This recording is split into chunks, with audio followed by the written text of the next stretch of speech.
I think the only one that we probably had was obviously, which a lot of players had when they first joined, the football club, is if you have to stand up and sing at the dinner table. What's your song? I don't know, it would have been something old because it's about back in 1989 when I joined Man United, but it's actually quite daunting, It really is, I mean, to stand up there, sing, especially if you can't sing. Most people sing a football song, "You Never Walk Alone" or something like that, but I can't remember what I sang, but I think it sounded good. Playing it, it's got to be playing it. I mean, a lot of people always talk about, the finances have changed and that. I just, just miss being on the pitch, just, having the battles and the challenges and the, that type of thing, and winning. Miss winning, so I'm too old now, mate, unfortunately. When I kind of look at the great players that I've played against, I've had a lot of great players that have been fortunate to do that. Sort of Gerrards and Keeneys, Zidanes and people like that. The toughest one for me was probably Roberto Mancini. When I played at Ince and he was playing for Sampdoria, and I was told by Roy to do a man-to-man job on him. Honestly, I swear, I could not get near him. He legged me about 4 times. I mean, I was lucky not to get sent off.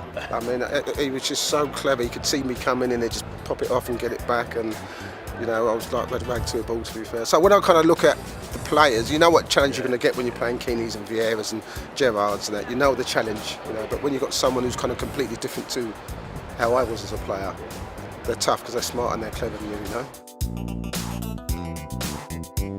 Well, to be fair, it was a strange one because I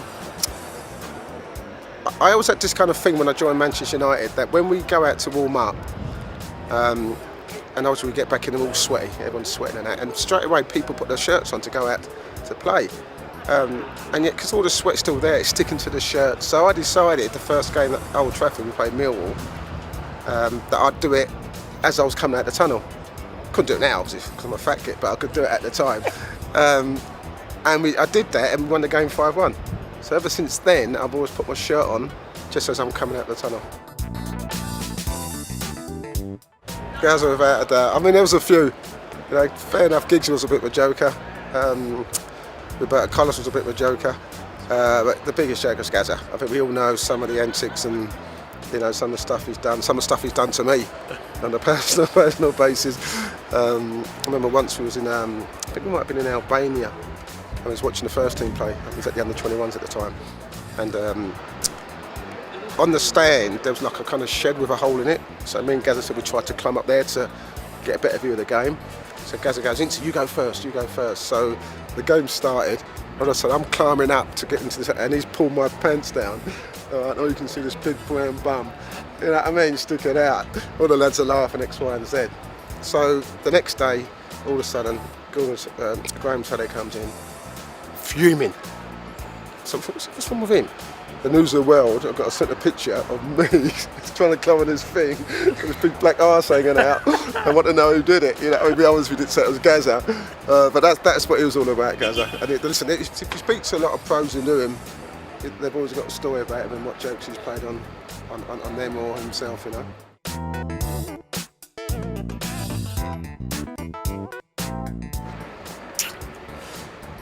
I bought my wife a car for her 50th.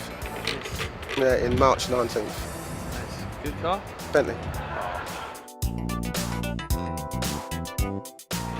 No, I can't. I know no, I can't. No, let's move on. I think it was actually Thelma Houston. Thelma Houston Used to Hold Me So Tight album, which was, I bought that when I was in Diggs, funny enough, when I was at West Ham, and I was on the YTS and was getting £17.50. And I read those back in the old record players, that type of stuff. So in my digs, it was just me and the landlady, because the husband passed away, and I was just be in my room 24/7 in sales training. So I bought myself a stereo, and that was the first album I bought was Thelma Houston, which I'm so tired.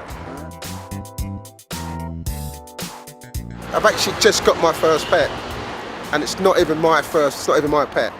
My wife's always wanted a dog, so she's got a cockapoo. What you called it? Do you want to know? Yeah. when I say, when you say what have you called it, it's not plural, it's singular. What has she called it? It's called Chanel. So it's a black cockapoo, and you think, Pete, for 1 minute I'm going to be walking down the road going Chanel, Chanel. It ain't happening. So I've never walked a dog. I just keep happy. You know what I mean? It's a tough one, really. To be fair, I love Newcastle. Yeah. I do love Newcastle. The people are so nice. I love Liverpool.